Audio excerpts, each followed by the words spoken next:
Hi, everyone. It is my pleasure to have you join us today for the XPRIZE Connect Future of Learning Lab. My name is Brianne Ward, and I'm the project specialist for the XPRIZE Connect team. I'm truly honored to introduce this dynamic panel of thought leaders dedicated to empowering others.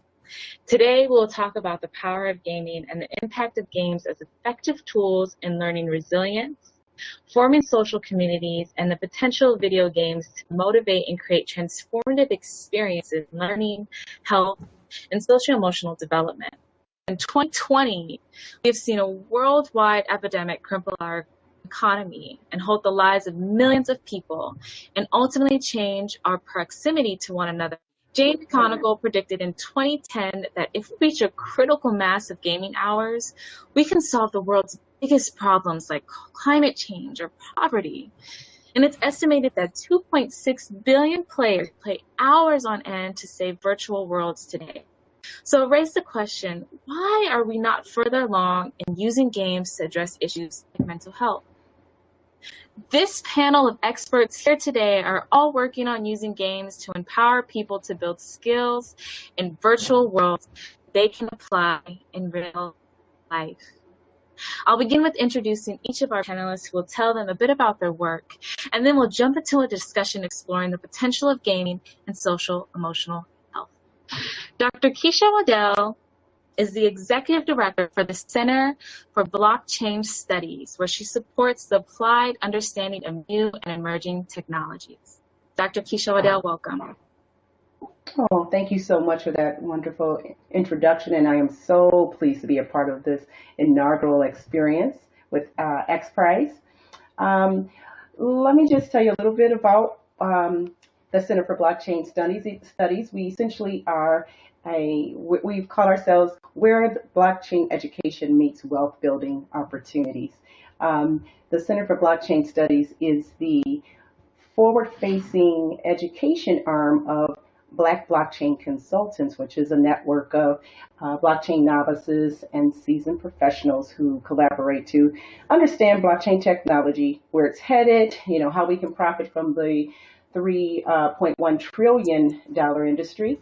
And we basically are trying to recognize the power, and potential of blockchain. And we are basically using our network to educate, empower, and equip our members for the greatest wealth transfer since the creation of the internet. You might be wondering what blockchain is and how it kind of fits in here.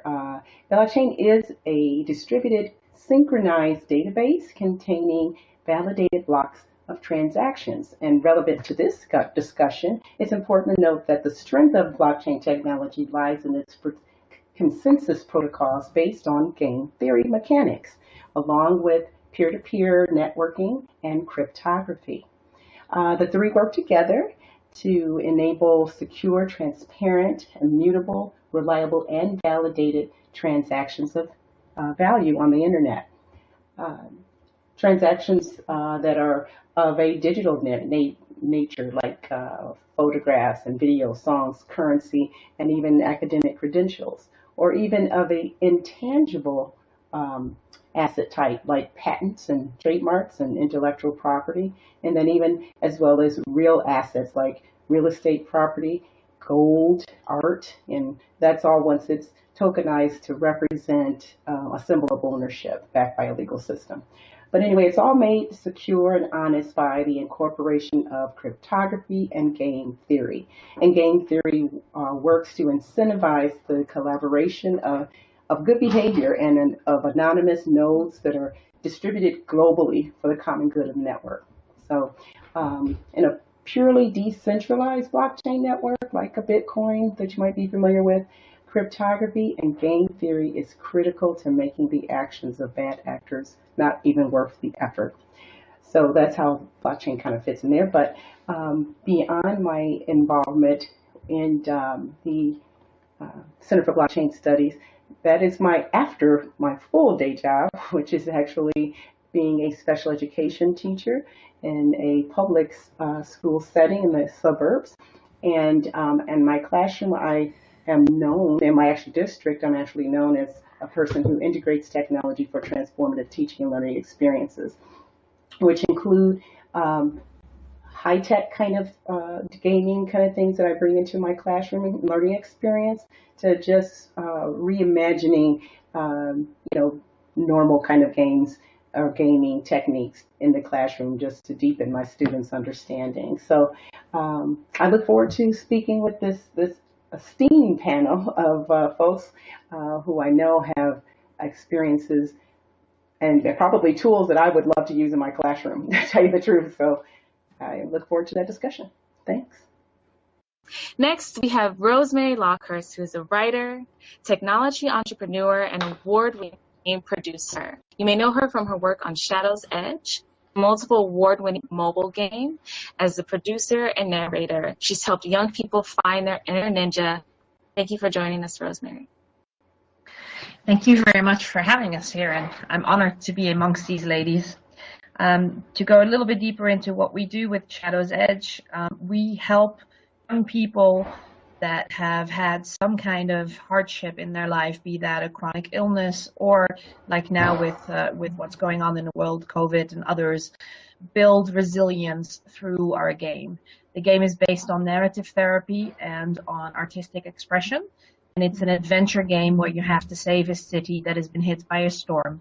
And you do that by answering therapeutic questions that you find in the game, and by painting, spray painting in the game, and sharing your art with others in a safe community. So the game is free. We're a nonprofit, and we just want to help as many young people as we can to build strength and to build emotional resilience. Amazing, amazing work.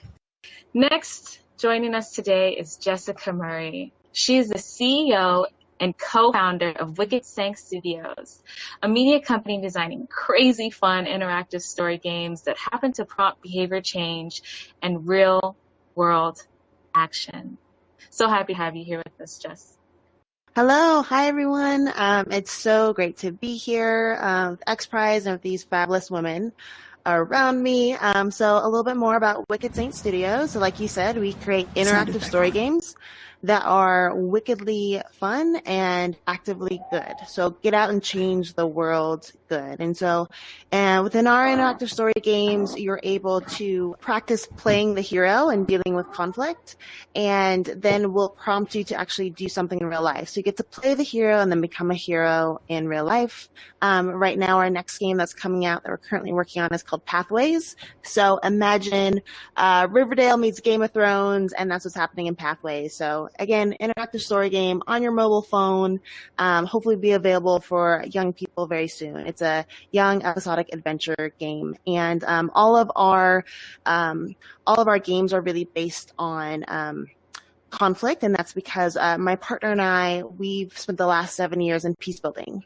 And I do social change communication training. So that's where I'm training young activists all over the world in how to create strategic messaging, storytelling, and even gameplay to start shifting attitudes and behavior.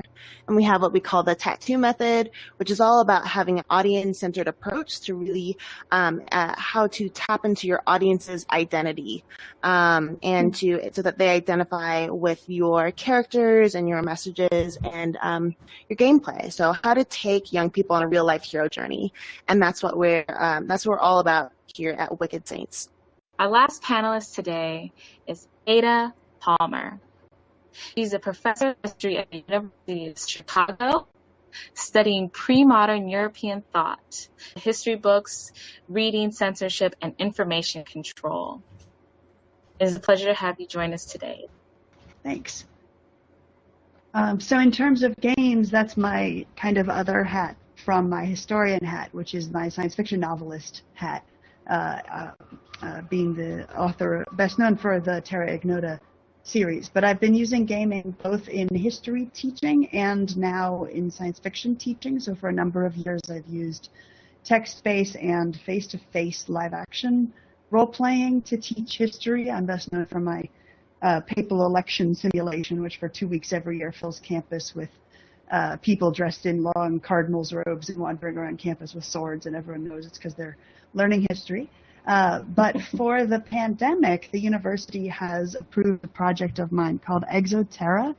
in which I'm creating an online text-based collaborative research community via Discord, in which all of the students from across all different disciplines in campus are pooling their research to design a new civilization to be built on a terraformed exoplanet. And so from our planetology and planetary science labs, we have the details about the planets that they're looking at in the new solar system. And all the different disciplines have to pool their resources to do it. So the economists have to design economic systems. The oceanography students have to design the ocean biosphere.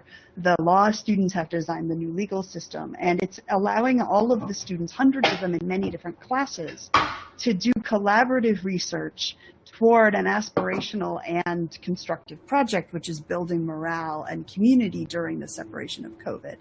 So a great example of how real research within a gaming sphere can be used to facilitate collaboration and community.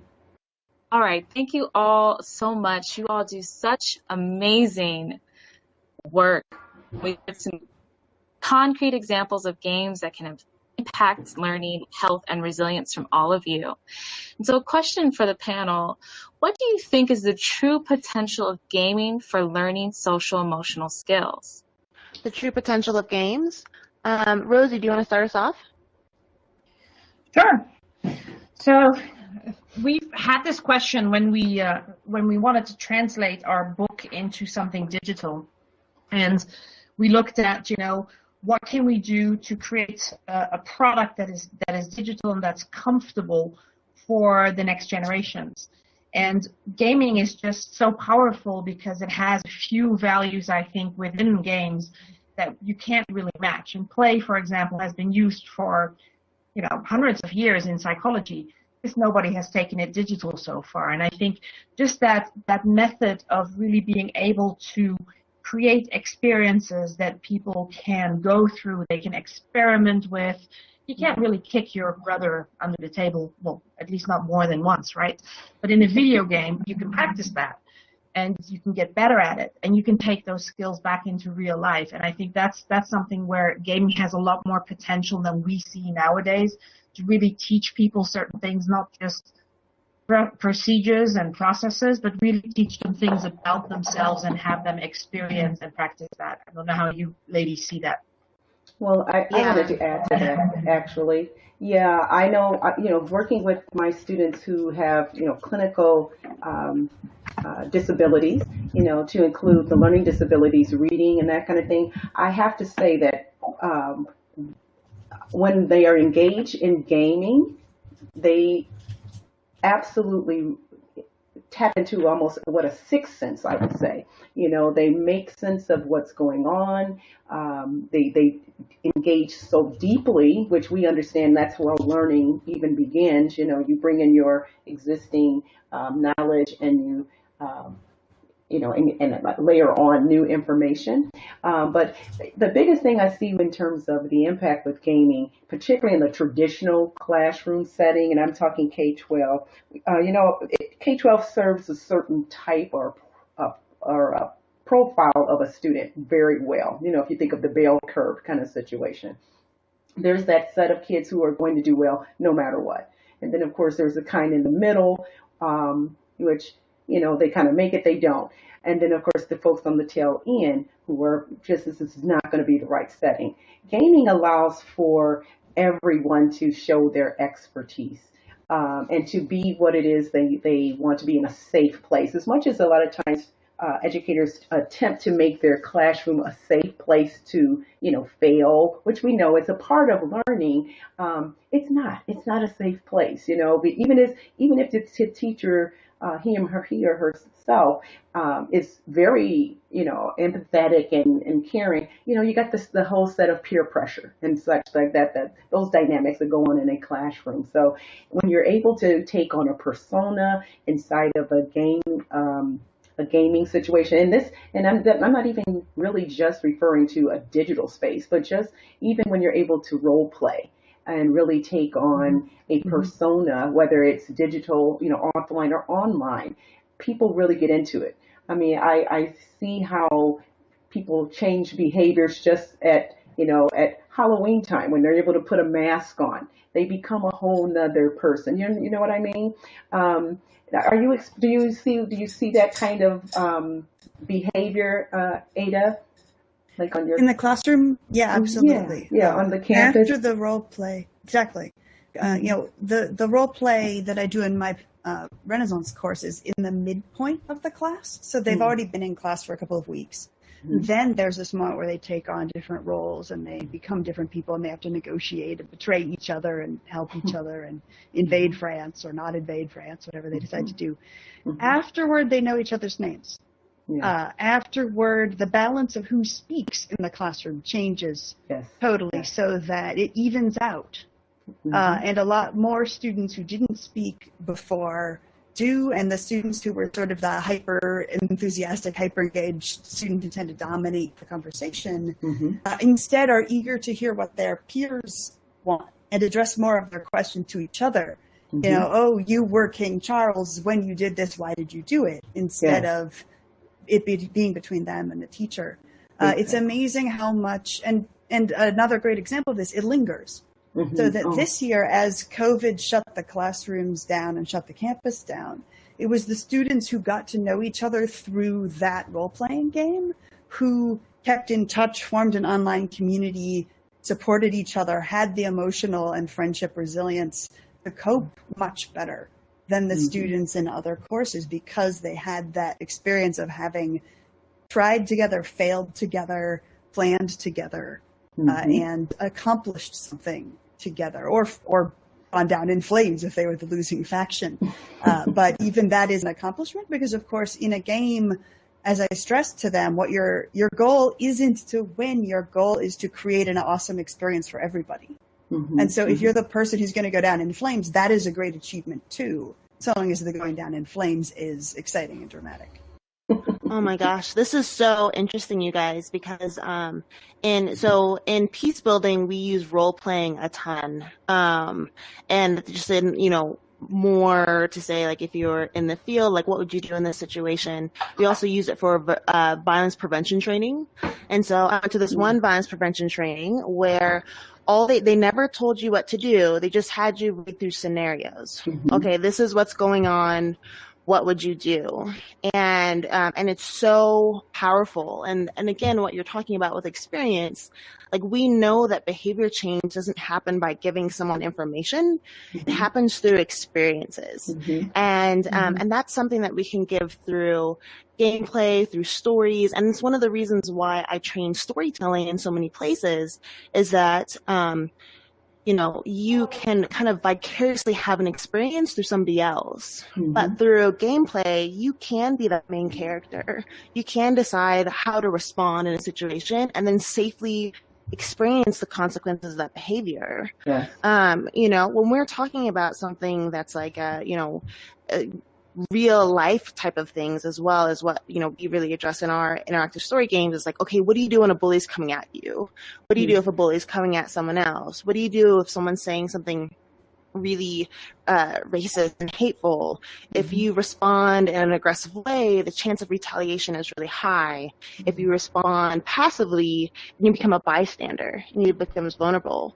But between passive and aggressive, there's all these other ways you could respond. And wouldn't it be great if you could practice those responses in a safe environment, where you can still get that feedback that you need, but you don't have to experience that embarrassment or being horrified or paralyzed in a moment when it happens in real life. And that's what we found what led us to interactive story games was actually, in the beginning, we started with just having a gamified app where it asked you to go and do missions in real life. And we found that the youth didn't have the self-efficacy. So they didn't believe in their own ability to accomplish their goal. And that lack of confidence, so social cognitive theory says that self-efficacy is the #1 indicator whether someone will take action or not. And these youth wanted ways to practice dealing with conflict, having these tough conversations, what to do in these situations before being asked to go be a hero in real life. Rosie, do you also find find this kind of thing with the students that you're working with that like are looking for some kind of experience, or is it something different where they're looking for an escape or something else? So I think because of how we advertise the game in the App Store, they are trying to actively learn something.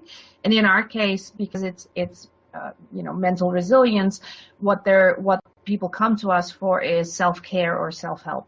And so they do know what to expect when they get into the game. I think one of the things, the combination of really being able to immerse yourself in a game such as our game Shadow's Edge, where you have a different world, different characters, they don't really look like humans, there are things that really give you that suspension of disbelief that video gaming can bring. But we then combine that with really proven therapeutic processes that take them through what they're going through and actually really teach them something about how they react and how they process certain situations. Let's say, for example, with COVID now, we've seen a lot of our players really ask these questions about, isolation and how they deal with it. And then we encourage them via challenges within the game to actually reach out to people. That takes them back into real life, where they also practice what they did in the game, what they practiced in the game, and they take that back to their own life. And I think that's something that we see a lot. So they do know what they're coming for. We do give them that clear experience. And as Ada was saying too, there's a bit of role play in there. We're a first-person game, but there's a bit of role play in there because you're the savior of the city. And you have that power to actually make the decisions necessary to save that city. And to do that, you have to dig deep into yourself and really talk about what you're going through. And that's the basis of narrative therapy that they take back into real life. Dr. Kecia, how do you see that working out? Oh, I was really just thinking, I know we were talking about digital gaming a lot, but I'm really what I'm seeing. I'm thinking about my daughter actually. As you guys were talking, she had an experience, a collaborative experience in her first year of college, where she was supposed to kind of exchange different things with different people who she never met before. I forget it's a very, very famous study. I was trying to think of what it is, but anyway, she was very reflective. She realized that she really needed to kind of, scale up her social skills. She felt a little insecure asking people questions, and that was something she wanted to kind of develop. And as the game went on, because I guess there were so many of them doing this game, that people were starting to get a little more comfortable with people coming up to them and asking for exchange, or it's kind of a barter thing or something. I forget how it goes. I'll have to look into it. But anyway, she realizes that she started to be a little bit more conscious of her surrounding. You know how students and people nowadays have earbuds in their ears all the time, and they're kind of in their own world. She would have to kind of overhear conversations, because I guess she had to find certain things, and when she'd overhear different things, she would approach the person to talk. And so anyway, that she came away just really feeling like she really needed to increase her skills just from that experience. And again, that was a very large, typical lecture study kind of course, and the outcome of it was so much more than just the task, and it really affected her to date. Now she's a second-year college student, but yeah, I really do see that being able to go into to gamify instruction really allows us to cover so many learning outcomes and necessary skill development that and putting them in isolation just doesn't happen. There's just we know the 21st century requires critical thinking skills, and all of that kind of thing goes on, just simultaneously in a gaming situation, from what I understand. And even with the digital ones, I see how I have a set of twins, and a lot of times they'll be in their very separate rooms, and I hear them, this conversation going on, but they're not even in the same room, but they're interacting through a game, and it's just interesting to me. So it truly does create, oddly enough, even though they're right there, it does create community. I have another girlfriend who's 52 like myself, and she does the game with the words or whatever with other people. And I mean, it really does bring in community where you would think it's kind of that negative perception of some lonely person in the basement playing games kind of thing. It's hardly that. It is definitely much more positive. Yeah. And on that point, that connects to something I'd wanted to bring up which I think is one of the elements that tends to be under-tapped in digital gaming, and also in what one might call big budget gaming, because there's lots of small-scale indie gaming that makes use of it, which is the power of generating your own words rather than just words. Most of the role play that happens in large-scale digital games is you get to a point where there's a choice, and you have a palette of 5 pre-written answers. The good answer, the medium answer, the mean answer, and the you can only do this because you joined the cult of the cat god answer, right? And you pick one of those 4, and you can have very interesting narrative trees from that. But it's a different thing from generating your own words. Whether you're generating your own words via speech or via text typing. And there are a number of games and formats that even a very large-scale digital game can tap. So, for example, a really neat format for a very simple moment within a game is you have people that have characters, they're in a multiplayer situation, and something comes where one of them has to make a decision. One of them is the head of the space agency and just has to decide which character will be the pilot and which character will be the head of the mission control. Or you've come to a place where somebody has to make a decision as to whether to, pass a law or not. Or somebody is the judge in a trial and has to decide whether they think someone is innocent or guilty. And you can then say, okay, there's going to be a half-hour timer, and we're connecting the players directly to each other to talk, whether by text or voice, and debate this. And you have to embody your character and say the things you think your character would say in the interaction. And then in the end, a real human being makes a real human decision based on your persuasive efforts, and you've used your own words to do it. And it's an immensely powerful tool in gaming. People talk about it years later. Remember that time when we were playing the game with the space decision? You do see people doing that. And we have medical studies as well, which show that there are a lot of different neurochemicals in the brain, but there are some that we associate with fight or flight reactions, sort of stress chemicals.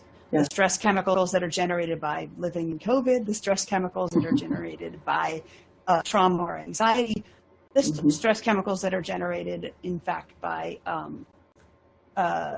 some forms of action gaming. Because when you're doing a really awesome simulator of being chased by terrible monsters, your brain is also, in addition to being filled with fun, being filled with stress chemicals, which can do damage and can linger in your mind a long time after you finish playing the game in a way that we think might be damaging. They've monitored these chemicals lingering in the brain for up to 2 hours after playing a game or watching a film. If you have a conversation with another human being, they go away in 15 minutes. Wow. The power of just human interaction is so therapeutic. And so that can be integrated into any game just by making it possible for the human beings to create their own words and interact, whether as the whole game or whether as a small node within a game with many other structures. And maybe if I may add to that, I think that a lot of these mainstream games at the moment, they go by a certain formula of what a game should be like. Which is a lot of it is, giving people multiple choices, as you say, or, you either do this or you do that. There's limited option. We've opted to go for a different way where we try to encourage people to create their own diary and create their own narrative and their own story by writing about what's happening to them in real life, and then take that experience back into the game and share it with others. And I think with what you said, Ada, is it's very powerful if you then, through what you are going through and what you are thinking, especially if you're like stressed out or anxious or depressed, it's very powerful to then connect others through that game in that world that is not as realistic yet as your real life, and you can test those things out and you can experiment with them before you actually take, you know, what you've learned back into your own life and hopefully start reaching out. We've had players that said, you know, I actually did talk to my parents now. I've never done that before, and it's really rewarding to hear that they take things seriously that have been created in a game, right? And that they actually came to with their own conclusions through their own works. And I feel like that's so important. It disturbs me so much when I hear students feel like they have to, they graduate from traditional education. They feel like now they learn what everything means. So having that connection and that deep connection, with one another and with themselves is tremendous. And I have to say too, I think that is one of the tremendous adds for gaming, is that whole idea of choice, real choice. And then particularly in the way you're talking about, Rosie, that's really dynamic to make it choice that is outside of the just choosing C as the answer mindset, kind of a thing. Yeah. Interesting. You all have noted some amazing points of how gaming can fill in gaps where other technology may fail, and particularly within the traditional or mainstream education setting. I wanted to know what you all think about using gaming to support those who have more atypical conditions, those who may fall on the autism spectrum, or those with who may have gender dysphoria and are working through gender fluidity, and how we can use gaming to improve and understand those areas, and also how we can create more acceptance within those people, and going back to this idea of resiliency.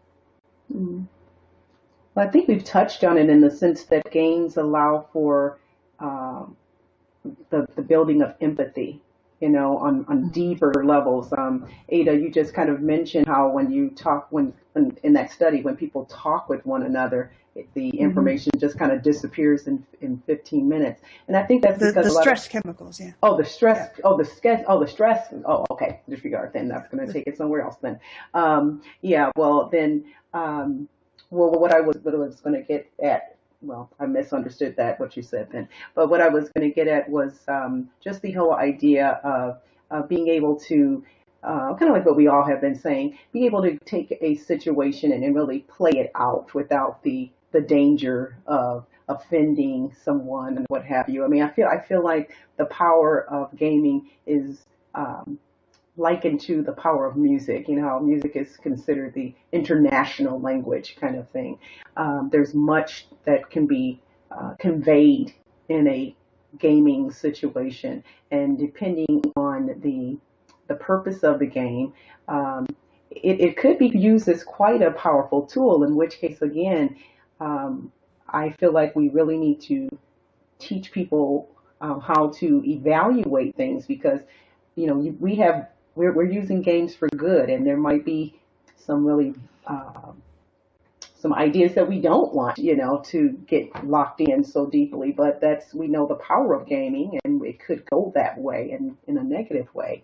So that's where we still need to games also play into making critical decisions and evaluating things, so that you can identify what message is really being sent. You understand what I mean?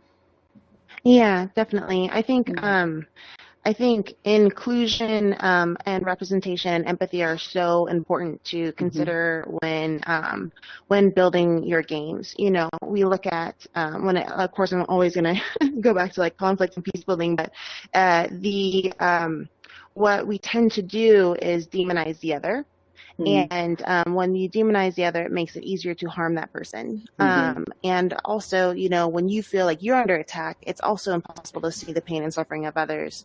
And so that's the amazing thing about games, and more so games. I'm more even like the narrative scope of things is when you also have a really strong narrative base, you're able to identify with some of these people, and you start to form a relationship with these characters, especially if you do the whole character development and they feel real.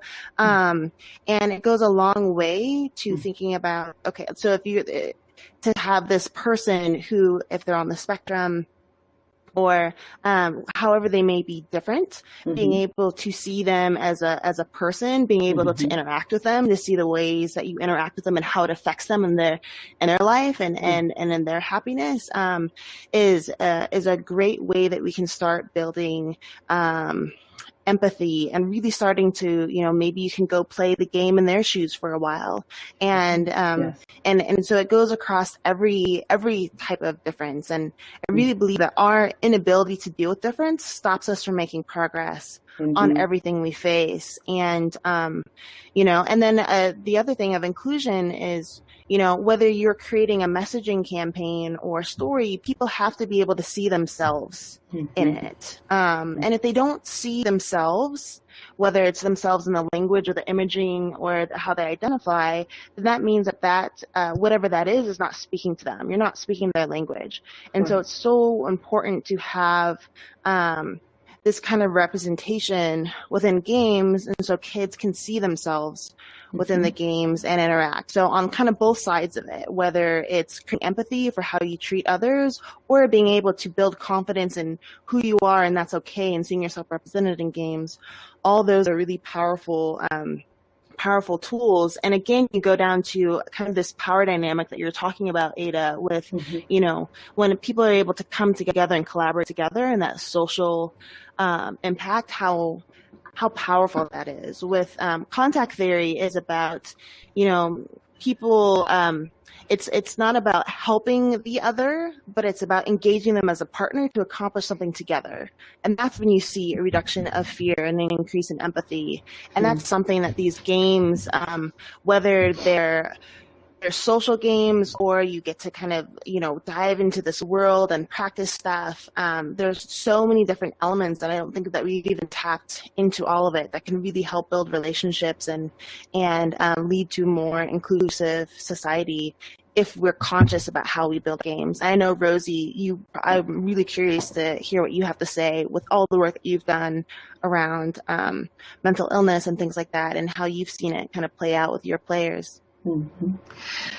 Yeah, we do a lot of testing with our players, and we do one-on-one interviews with our players. So it's very interesting to hear back, you know, how they perceive certain things. We've had a lot of communication on our in-game platform about what's going on in the world right now with COVID and how that's making people depressed. But also, you know, we've had discussions around suicide or racism in there, and it's interesting to see that these young people, they do feel all of that, and they do want to learn something about it. It's more that a lot of times it's fear of being ignorant that stops them from actually finding out more about the other person.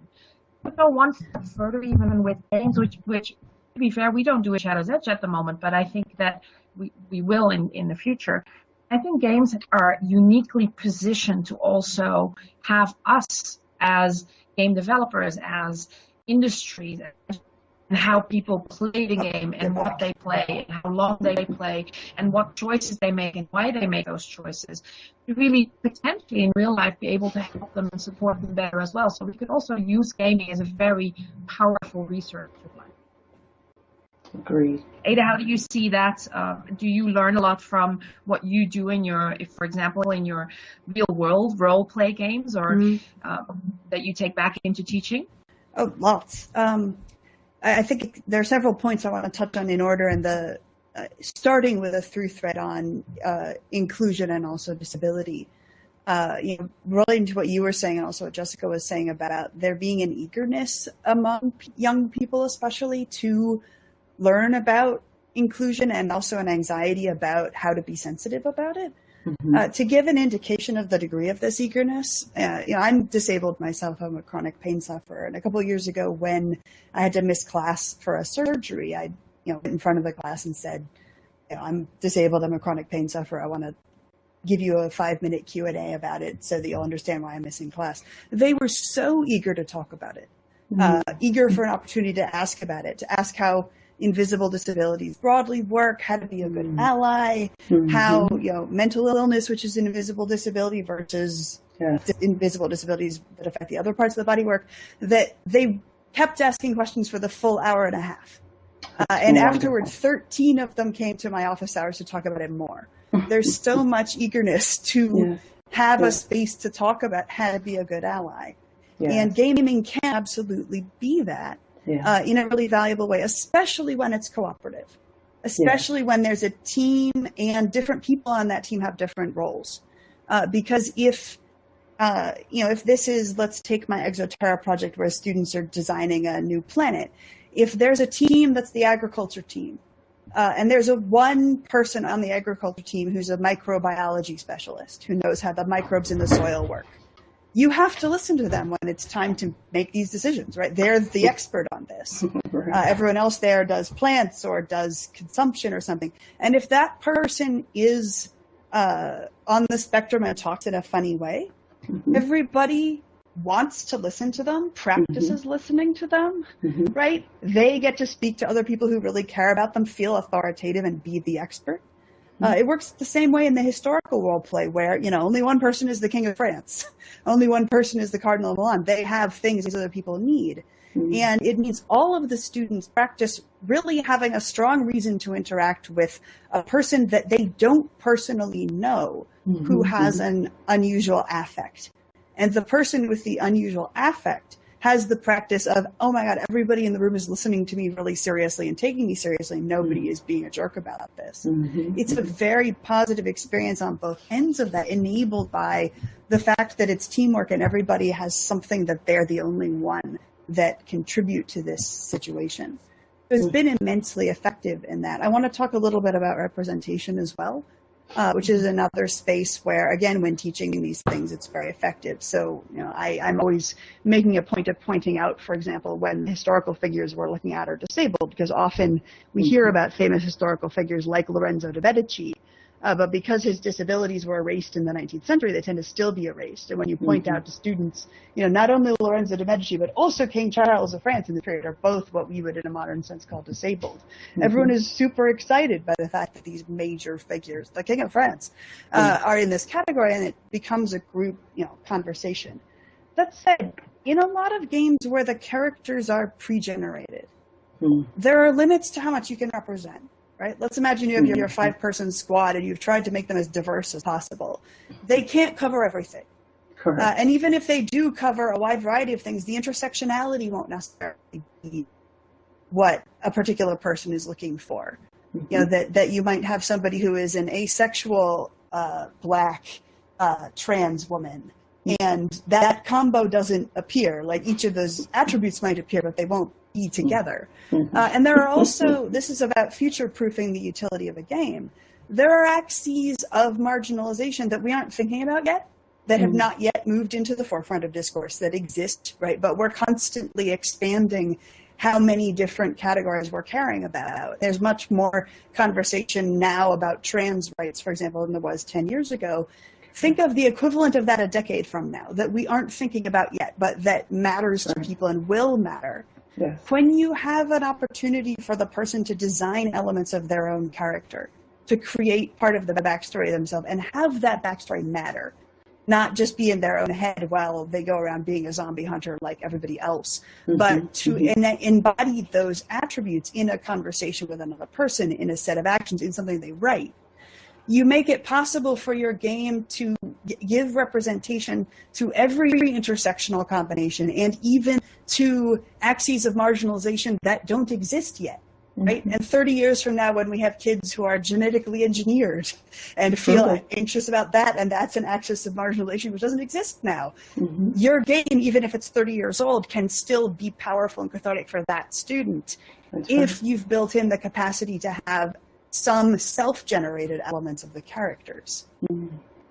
That is a powerful point. Oh, I love it. So there's work to do, it sounds like, in this in this space. But yeah, that's entirely powerful. I was going to mention how I think I may have started to talk about how powerful it is to take on personas, but just being yourself in your full self is more powerful. You know, and you mentioned that, Ada. There was a statement you made about the difference between empowerment. But it was something you shared with us that really was poignant. Lots and lots of games offer a power fantasy, right? Mm-hmm. Lots and lots of games offer you are the chosen one and you're the only one who can save the world, rescue the girl, cure the disease, defeat the dragon. Mm-hmm. You have the special whatever it is, whether it's dragon's blood or whether it's a technology or whether it's just you have protagonismos, right? You have the attribute of being the main character and everything will revolve around you and you will solve it. Those kinds of power fantasies are fun. They're narratively powerful. We've been writing them since Homer's Iliad. They're really cool. Mm-hmm. They aren't the same thing as making a person feel personally powerful. Mm-hmm. So that when they leave the game, they still feel like they discovered a power that's in them. Yes. When you persuade someone to do something, when your words do the thing, when you were the one who solved the puzzle about how do we make the agriculture grow quickly enough to feed the colony, when you used your expertise, your unique intervention, you feel empowered. You discover that you are powerful, and it's the same kinds of power you wield in real life. It's not in the game I can lift a 50-foot sword and swing it around, and in real life I can't. So I'm powerful in the game, but I'm powerless in real life. It's, I won this game by being really persuasive and by really knowing my biology. Or I contributed to this team project by being persuasive and knowing my biology. That's true of me in real life too. I'm powerful. And you feel powerful as you leave that kind of game. Yeah. Especially if it went badly. This is the last thing I'll add, and then I want to hear what others say, but there are, students come to me over and over. Nothing is more powerful than when they had a plan in the simulation. It totally failed. They were defeated. And then they had to recover. And they had to get new allies now that they've been defeated and the other king has won, right? And they have to find the enemies of that king and rally a defense and recover from setbacks. And they feel so powerful realizing, everything went wrong and then I turned it around. Yeah. And I reached out to people and I figured out the solutions and we came up with a backup plan and it didn't result in the ideal victory for us, but it ended up in a compromise in which we were okay. That is so powerful, and games can generate that. Because if one team wins and another team loses, if the story continue and say, okay, the win was the midpoint. Now that your papal candidate has failed, how are you going to recover and generate a new base of power and defense in the new situation where you didn't win the election? In the new situation where, the first colony you tried to build failed and you're building a second colony. That is so empowering in a way that no 50-foot sword or giant robot ever is, because you have to leave those behind when you leave the game. You don't have to leave behind your ability to recover from failure. And truly, that's so cool. So powerful. The soft skills are what transfer. That really answers how games can build resilience that lasts beyond the gameplay, honestly. I think it's less, the good games really make it less about power, but more about building mastery and autonomy to make the right decisions and to really, learn something and become better at whatever you're trying to achieve. And that's something that is really unique to gaming versus more traditional ways of educating. I believe, to have that in a playful manner where it's easy, where you can go back and where you can experiment again. That's something that really resonates, I think. Jessica, you were going to say? Yeah, no, it's so interesting hearing you talk about this. 'Cause this is one of the things that we're currently working through with Pathways is that we know from some of the media behavior change, other types of media that we've used with our organization before that we had worked with. We did use like soap operas and a lot of fiction and from comic books and all this different types of fiction. And what we found was that when things were so fantasy that there was no way, like with superpowers and all this kind of stuff, that people created dissonance between themselves and what they were capable of, and they actually didn't take the skill away. And so one of the things that we're building in Pathways around this world is like we want the world, like it has to be, it's little futuristic, so it has to be cool enough where like kids want to be there, but also has to just be like you have the skills that you have and how to reward some of these different skills. So like when we have so again, everything you're saying with like, okay, like you're gonna be able to create the avatar and the main character will reflect you and your backstory. And then when you're going in through the games, instead of just having choices, you know, 1, 2, 3, we're thinking about how to kind of do this kind of thing to reflect different strengths of different personalities and some of these soft skills. And so let's say you have a certain amount of courage points and then you need to spend them on some of these choices. And so we're thinking, okay, you have these 3 kind of categories of choices. So you have like the little humor icon, because let's say, because wit can be used to cut down someone and to mock someone, but humor can also be used to de-escalate a situation. And then you have like the brain icon for those who are a little bit more intellectual, but kind of like quiet. And then you have the action icon, which is like, okay, I want to step in. And you can step into a fight and make it worse, or you can like get people around you to help surround a victim and stop it from happening. And then and then basically reward different types of traits that are powerful in different types of ways. So there's not one way to solve something. So let's say you take a gamble and choose a choice. So it costs a certain amount of points. But let's say you actually used empathy in that choice. Now we're going to reward you some points back. And then on the back side, you're actually going to have what you'll have is like your player stats. And instead of having a stat that's full of agility and strength and like all this other stuff, maybe we have some stats on like empathy and trust building and like courage and like some other things, so that and we can actually say like, this is actually your personality that we found by the choices you've made. And being able to kind of, again, build this confidence and this sense of identity of this is who I am and who I believe myself to be. I believe that I can transform relationships, I can transform society, that I have the power to do this, I have these skills. And it's, and again, everything that you're saying, Ada, with like, we will allow, most games you have to defeat the enemy, right? Because we've been taught. Right. Someone has to lose in order for us to win. But the way that the world works, it doesn't actually work like that.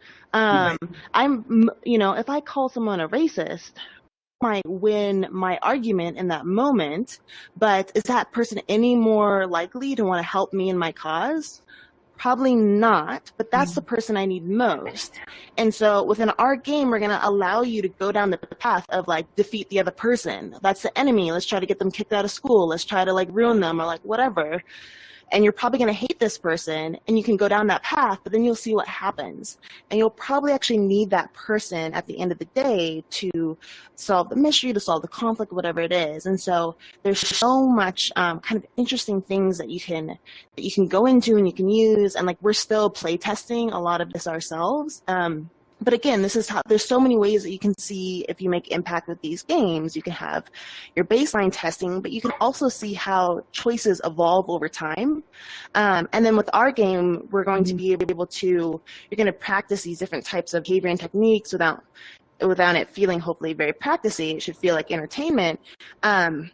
But build your confidence, and then you're going to be able to unlock missions to do in real life. And so we're hoping to see that some of this transfers of being more confident to be able to talk about some of these issues, and then see when they unlock them, if they will go do them in real life. And I'm really excited to kind of see how that all plays out. Yeah, I have a couple concrete examples of exactly what you mentioned, which I'd love to say, but I'd love to hear what Kecia wanted to say first. Oh, I think no. I just wanted to let Jessie go. I think I talked over her, so you're fine. Go ahead, Ada. Oh, well, you've reminded me in the first of two different things. So just where you were talking about how, in a lot of games, we're very powerful in an adversarial way, but it can be developing other kinds of skills that are very exciting. I'm in the middle of running another game right now. It's a tabletop and text-based game, but it's a really powerful and very grim game. But I mean, the players in there, I've had players, literally jump out of their chairs and bounce up and down with excitement. I've had players cry.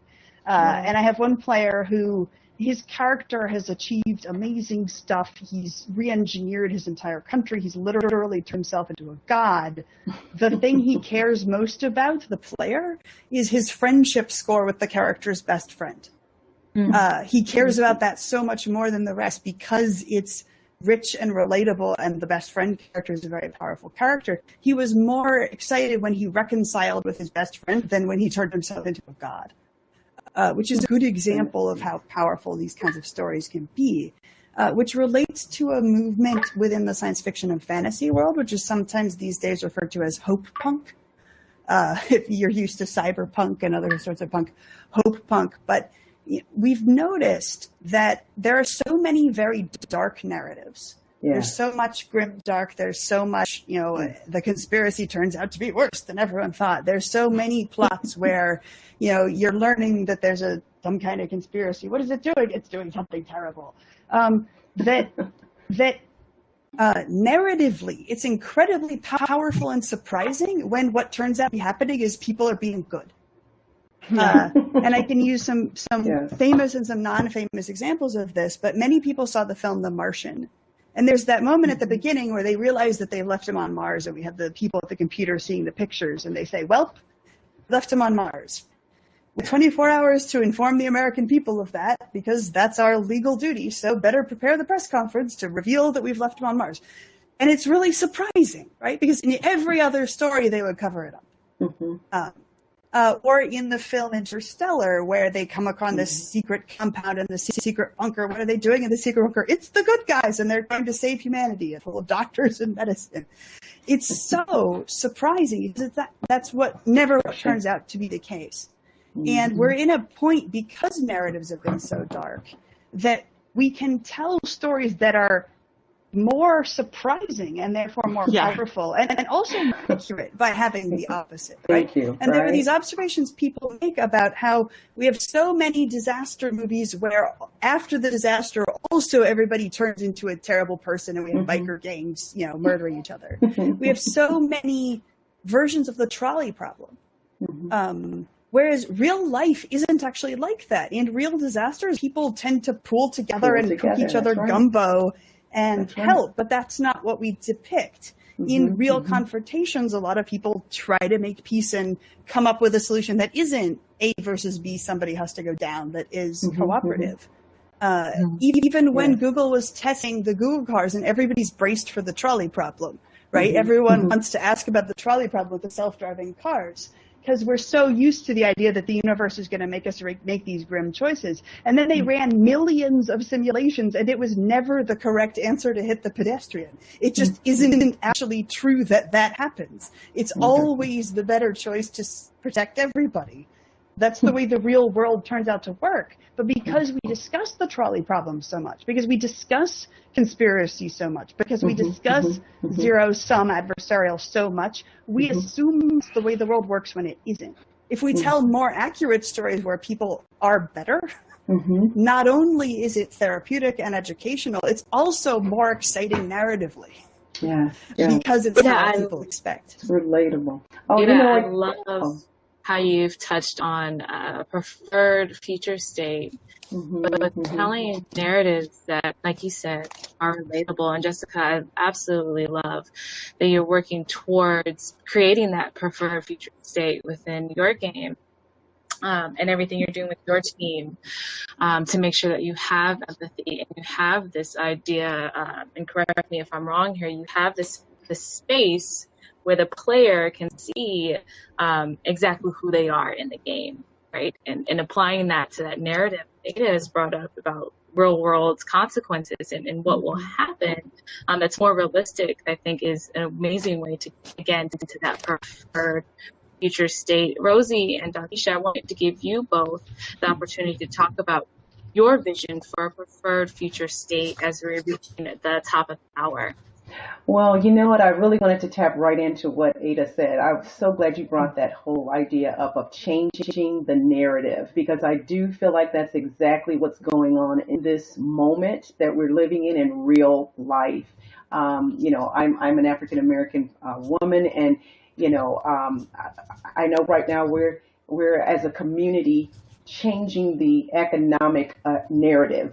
You know, and we're changing the narrative in a way that is much more empowering. And I really, really can appreciate what you're saying, because that's something that I notice in movies and music. You know, there's just the darkness factor just aids to the fear and everything that's going on right now. So that is so empowering.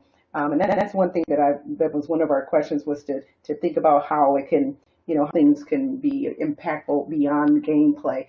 That right there, being able to truly change the narrative for what's really the truth about things. It's just not a trajectory to hell kind of thing necessarily. You know, it doesn't just have to be. Particularly when I know I'm here and I know most people around me are like me, who are more good and looking to do good. You know. So that was tremendous. Yeah, I'm very, very encouraged by that. And truly, even in my classroom, when I've allowed my students to just really be themselves and just add to a project.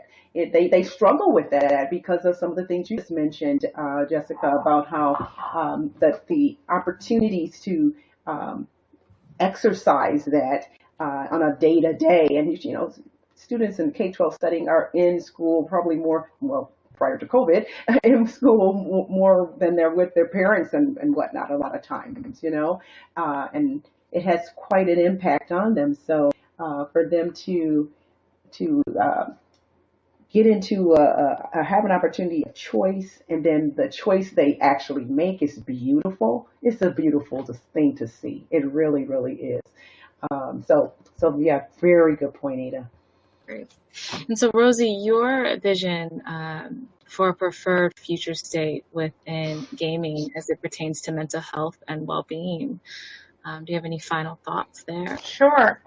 So I think that there are a lot of mainstream games now that touch on the topic of mental health, like Zelda with their suicide scene that they have. There's a bunch of them that have characters that have certain traits like depression or other things.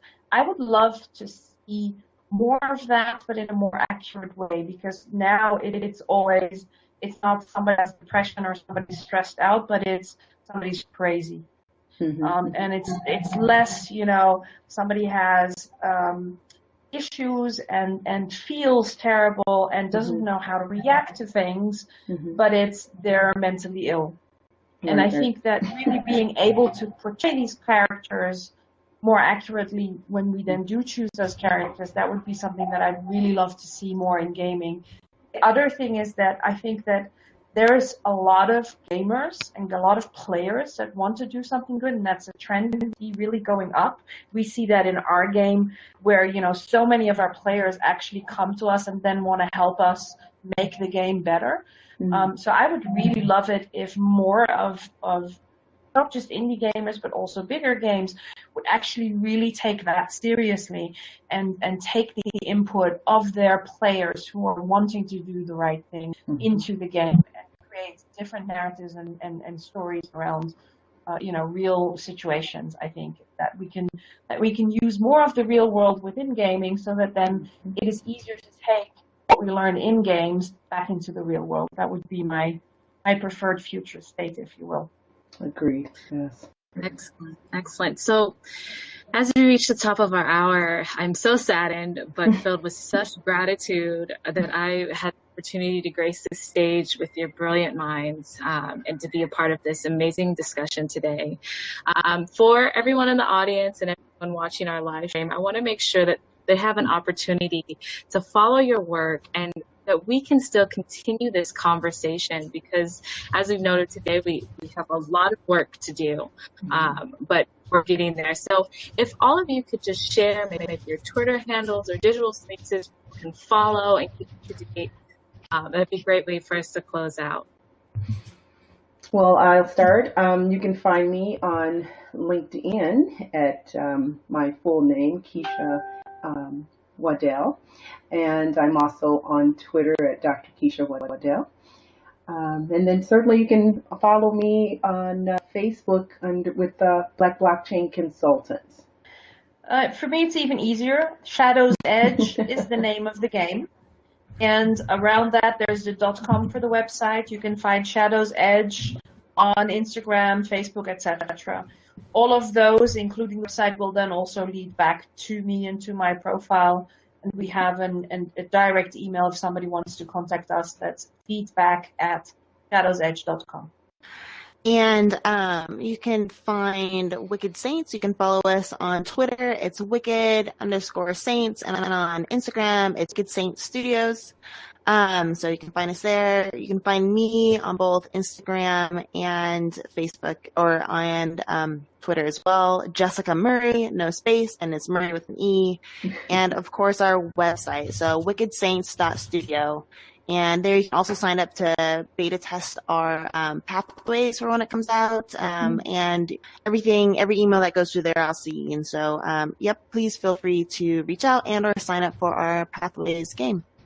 You can find information about all the things I do at adapalmer.com. You can find my history information via University of Chicago's History Department. You can find my novels, starting with Too the Lightning, which is the first volume, TOO as in too much, too like the lightning, first volume of Terra Ignota. I also have a blog, Exurbe, EXURBE.com, where I blog about how history works. The most recent post is a set of healthy work habit and self-care guides customized for COVID, which I produced for my university, and which synthesize national research with my own chronic pain experience to give guidelines for what the WHO has recognized as a global mental health epidemic. And the second most recent one is about the Black Death and COVID, and what we can learn about what the aftermath of COVID will be like looking at the Black Death. Answer, it's more complicated than most of the short op-eds have been giving you, which is why my version is a 10,000-word blog post. As for Exoterra, the current game where the students are creating a terraformed exoplanet, you can find that at voices.u, that's the letter U, chicago.edu/exoterra. So voices.uchicago.edu/exoterra. Though if you email me, I will, of course, point you at anything you like, and my email is available on adapalmer.com. Twitter is Ada_Palmer. Thank you so much for joining us. And again, it's such a pleasure to continue the conversation. And I'm looking forward to it. Thank you all. Thank you. Thank you. It's been an honor. Thank you for having us.